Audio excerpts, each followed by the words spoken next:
Today's passage to read is from the prophet Jeremiah, chapter 13, verses 1 to 11. And if you've read that passage, don't you think that's a really strange story? The linen loincloth, hidden on the riverbank and then recovered and found to be useless.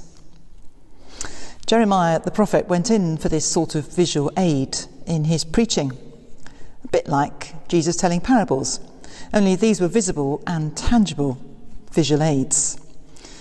This one is a bit obscure, but if we remember a couple of points about it, it becomes a bit clearer.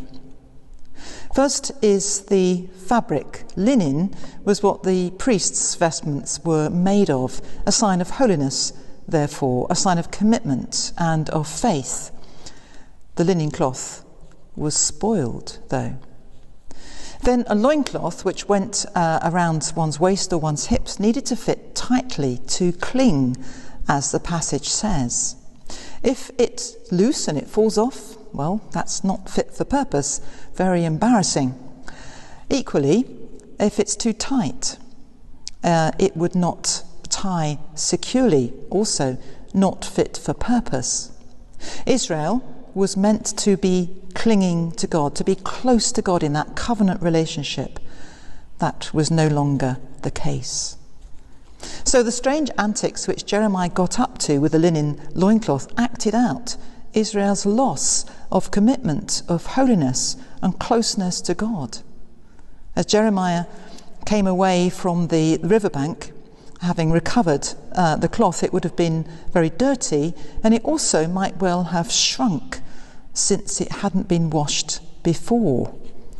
So when he came back from the river waving the dirty, shrunken cloth that was clearly useless to cover oneself with, it would have been a powerful illustration of how God felt about Israel, about the people.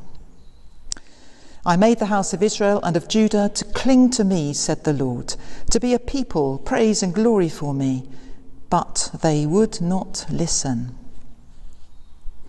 The dirty loincloth represents our sin. That's not a word we use in normal parlance. It's a churchy word, and one that people often find off-putting. What do we mean by sin?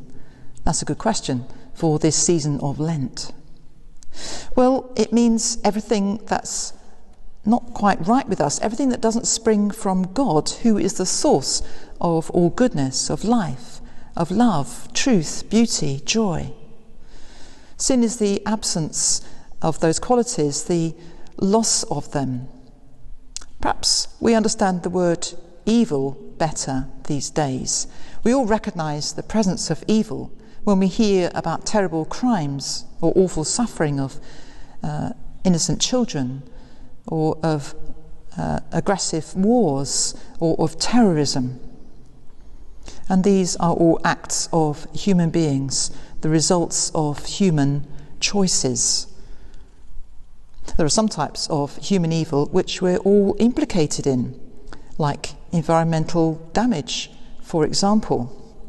By driving cars, taking flights, using plastics, etc., etc., we all share in the responsibility for the degradation of our environment, for loss of species, for climate change.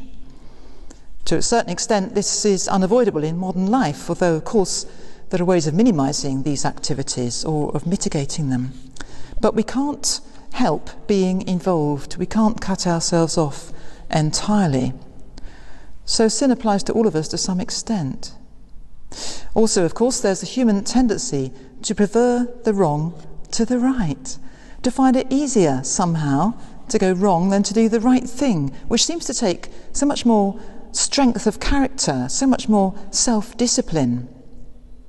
That tendency is illustrated so well in the Garden of Eden story, where God gives them everything that's good and wonderful, and they turn their backs and choose something else. How well those ancient storytellers really did understand human nature.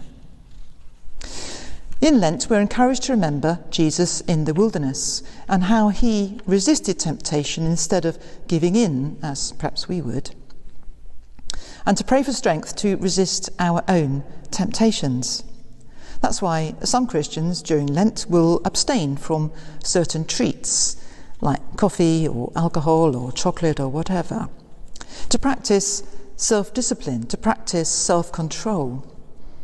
We are weak and we easily fail or fall short of the people that God wants us to be. But the good news is that God is always ready to forgive and to give us a fresh start. A fresh, new, clean loincloth, you might say.